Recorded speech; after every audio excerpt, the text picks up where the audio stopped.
Hello students, welcome back to Science World. I hope you are doing well and getting help from my videos. Students, in our last video we have started the agricultural practices, and we have already discussed about the preparation of soil, manuring and sowing seeds. In this video we are going to read about the next two practices, agricultural practices, that is irrigation and crop protection. Students, if you find this video useful for you, then please like, comment and share with your friends. Also subscribe my channel and press the bell icon to get notification of my upcoming videos. What is irrigation? The process of supplying water to crops in field is called irrigation. This process supplies water to the crops in the field through canals, reservoirs, tube wells, etc. And this whole process is known as irrigation. In India, farmers were at time dependent only on the rains for irrigation. But nowadays, because of this uncertainty of rainfall in our country, new methods of irrigation have been devised. Okay, and these new methods involve use of tanks, dams, lakes, wells and other water resources for irrigating the crops. Now the amount of water a field requires depend on the type of crop and the season. So all the crops do not need the same amount of water throughout their growth.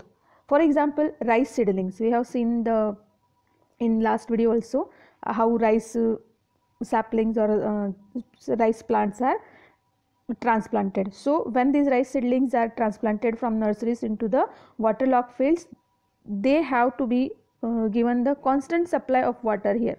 So rice needs more water. If we see the wheat plants, these wheat plants needs more water at the time of sowing and flowering only, and development of the grains. They do not need water throughout their growth and while sowing also, not that much water which is needed by the rice plants. So the amount of water that is required by different crops is not the same. It depends on the type of crop which is to be sown in the field. Okay, traditional methods of irrigation. There are some traditional methods used by the Indian farmers for irrigation. So let's see. First one is a moat.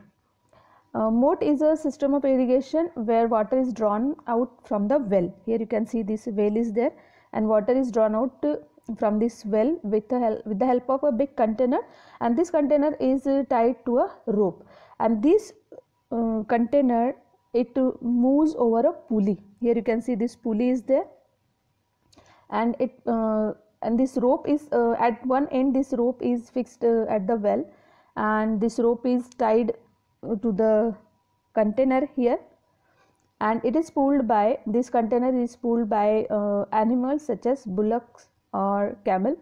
And when the rope is pulled by the free end, the container filled with water and it comes out of the well. Now this container will be emptied by the farmer, and the farmer pours this water into the fields and lower the empty container back into the well to get it refilled. So in this way, with the help of this moat, the farmers supply water to their field. So this is moat. Next is chain pump. Here you can see the picture, and one more picture is here also. This one also chain pump, and here what happens, two wheels you can see here, two wheels are there, and these two wheels are connected by a chain passing over them. This is the chain you can see, and on this chain are hung small buckets. You can see these small buckets. Yeah? So these buckets are hung on the chain. Below the bottom of the wheel there is a water source like a stream, pond or a lake from which the water has to be taken. Now this there is one handle. Here one handle is there, and it is attached to the axle of this upper wheel.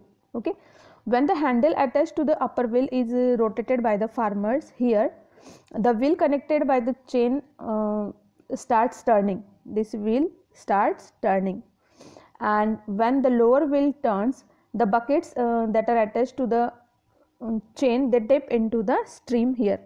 These buckets one by one they dip into the stream and get filled with water. Now this moving chain then lifts these buckets that are filled with water up to the upper wheel, and here this bucket gets tilted and it is emptied into the fields to provide water for irrigation. Now this moving chain then carries the empty buckets. So these empty buckets are again carried down to the lower wheel to be filled with water again. So this process is repeated, due to which the water from the stream or lake or a pond is continuously lifted up into the fields. So this is one way of irrigation in the farm. The next is Dhekli. It is another arrangement to lift water from shallow wells by using the principle of simple lever, and Dhekli means lever beam of the well. So here a long wooden piece you can see here, it is a wooden beam and it is supported over a forked vertical support fixed into the ground near the well in such a way that its longer arm is towards the well. This longer arm is towards the well, and here it is supported, this beam is supported, and this shorter arm is away from the well. Okay, now a bucket is tied here, you can see a bucket is tied here to the longer end of the lever arm with rope in such a way that it hangs over the mouth of the well. This hangs over the mouth of the well. Now a weight is tied to the end of the shorter arm, you can see here weight is tied there. Now in order to lift water from the well, the end of the longer lever arm that is carrying the bucket is pulled down by the rope. Here it is pulled down by the rope, and when the bucket is lowered into the well, it gets filled with water. Here you can see it is in the well. On releasing the rope, the weight attached to the end of the shorter lever arm, here it comes down and lifts the water filled bucket out of the well, and the farmer then gets hold of the bucket.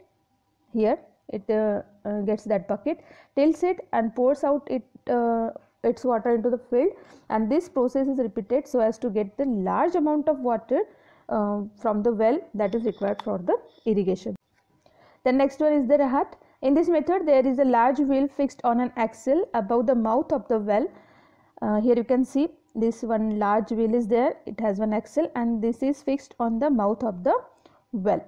A long belt is there, here you can see a long belt is there, and it has many small metal pots, and when this wheel moves, this wheel can move here with the help of this axle on this well. The lower end of the long belt of the pot dips in the water of the well. Here you can see these pots that are on this wheel, they are attached on this wheel. One by one they get down as the wheel rotates here, and one by one they get filled with water and emptied this side. Here you can see. So this big wheel is turned by using a lever system that is driven by the force of a bullock or any other animal like buffalo or camel. When this bullock move the long horizontal handle of the lever system, here you can see, so this lever system is there and this is driven by the bullock, and in this way when the wheel rotates, the water filled pots come out of the well one after the other, and when they come down here downward they get emptied. Okay, so in this way continuous water supply is there. Then next one is the pump. Nowadays pumps are commonly used for lifting of water from wells, ponds, lakes, streams and rivers. Here you can see this is the pump, and these pumps are run by the electricity, diesel, biogas or solar energy. Now when a pump is used to draw out water from a narrow well, then it is called a tube well. Here you can see tube well is there when it is water is drawn out from the narrow well. Nowadays tube wells are being used increasingly for lifting underground water to be used for irrigation in the agriculture. So these are the tube wells and pumps. Then there are some modern methods of irrigation. Let us see. We know that the traditional methods are cheaper, but they are not very efficient. So there are some modern methods of irrigation. Let's see one by one. So this is the sprinkler method. In this system mainly it is used in the places where the land is uneven or the soil is sandy. And the sprinkler system involves a network of vertical pipes. You can see here there are many pipes here, you know, and these pipes have rotating nozzles on the top. Here these rotating nozzles are there, they keep on rotating so that they can spread water. The pipes are joined to the main pipeline at regular intervals. Here you can see regular intervals, these pipes are joined with these nozzles.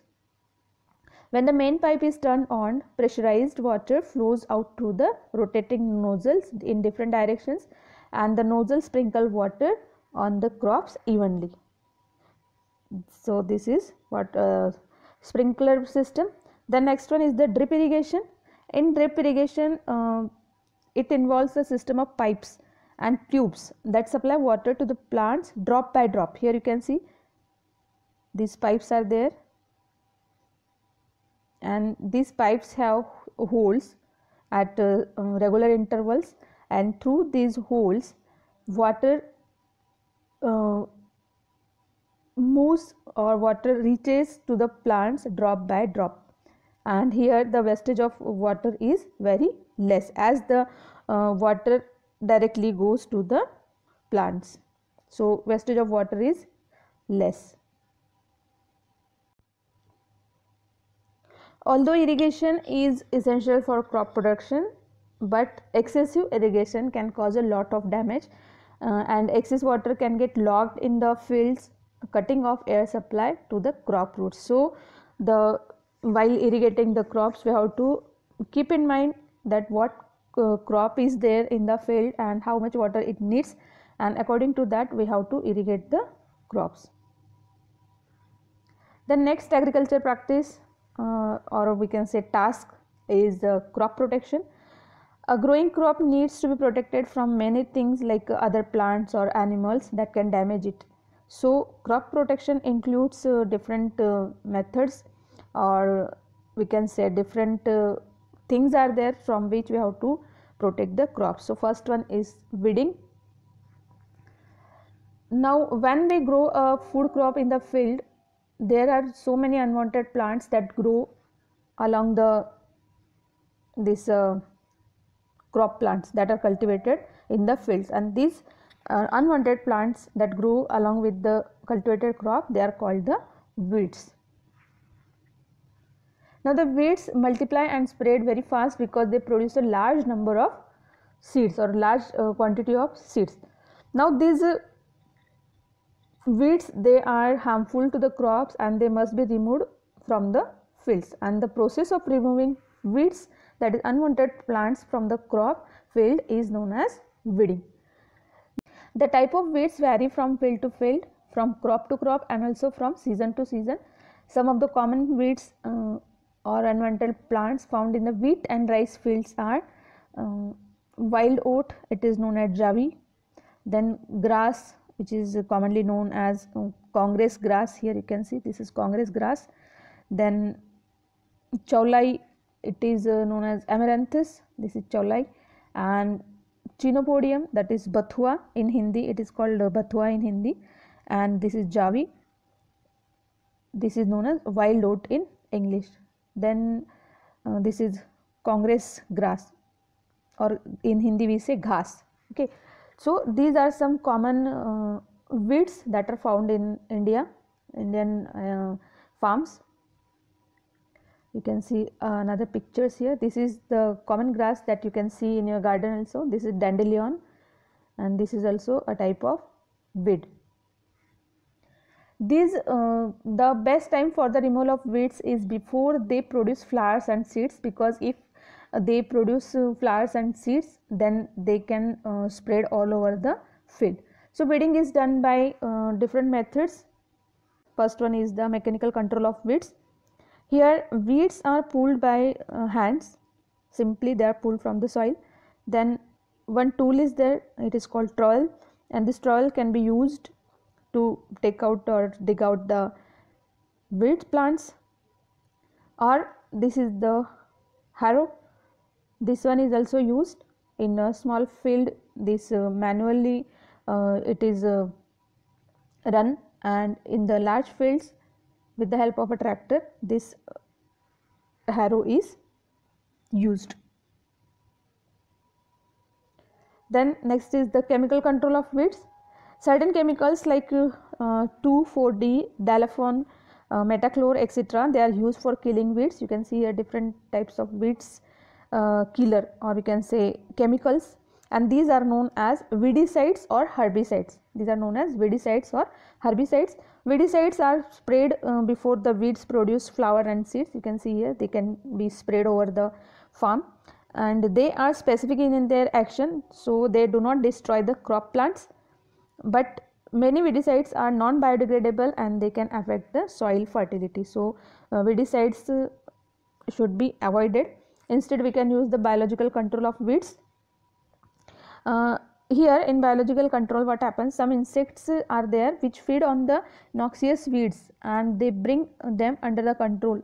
Such insects are referred as weed killers. So these insects eat the weeds, means that unwanted plants that grow in the crop field, and these organisms particularly feed on the specific weeds, and that should be introduced into the fields in large numbers so that they can eat the weeds. They eat the weeds but do not damage the main crops. For example, cochineal insects are used to eradicate Opuntia. This is Opuntia, one type of cactus you can say, and this is the cochineal insect, and this is often used to kill these weeds. Okay. Also some crops, plants like barley, soybean, sunflower, etc. they produce toxic substances in the soil and they do not allow the growth of weeds. Here you can see these are some insects that eat the weeds. So weevils are there, you can see. Crop plants may be attacked by the pest which may affect the crop production. Now what are pests? So pests are the organisms which attack the crops and they damage the plants, they eat that plant. So these pests include many viruses and bacteria, also some fungi, then some rodents such as rats, and insects like locust, weevils, and other aphids and termites. So these all the pests should be controlled so that we can save the crops from them. This is weevil and these are the termites. So these are also some pests. How we can control this pest? So there are some insecticides, fungicides and rodenticides. Here you can see a range of all these pesticides.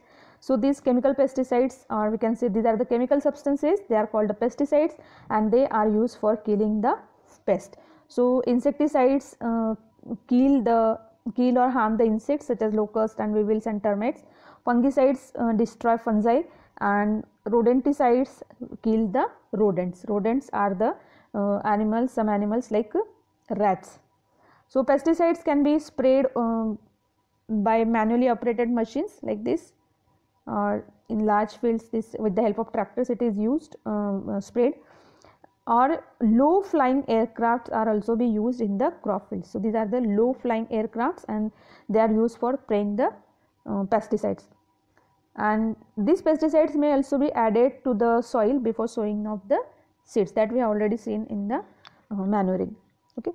Now there are some disadvantages of pesticides, like they can kill the useful insects like butterflies and honeybees. Also they are non-biodegradable, mostly they are non-biodegradable, for example DDT, and therefore they can harm the environment. Then pesticides get mixed with the soil and get absorbed by the crops, and when these crops are consumed by the humans, the pesticides enter their bodies and cause them harm. So these are some disadvantages of using the pesticides. There are some precautions to be taken before using these pesticides, because chemicals like pesticides and weedicides must be sprayed with the caution. They can be harmful to the person who is spraying it in the fields if proper precautions are not followed. So it may be harmful, so proper precautions should be taken while spraying these pesticides. Then next is biological control of pest. How we can control pest by biological way. So this method may be slow. So biological control method is very slow, but it is non-polluting and highly specific way of controlling the pest. Now how we can use that? So products of biological origin known as some biocides, they can be used to control pest. For example, hormones of female insects can be used to trap the male insects. Here you can see the pheromone lures for this insect. This is sugarcane top borer. This harms the sugarcane plants, so this can be used. Biocides are very effective and they do not cause any pollution. So to control these insects we can use biocides. Then birds can be scared away by placing the scarecrows in the fields. This you must have seen in the fields.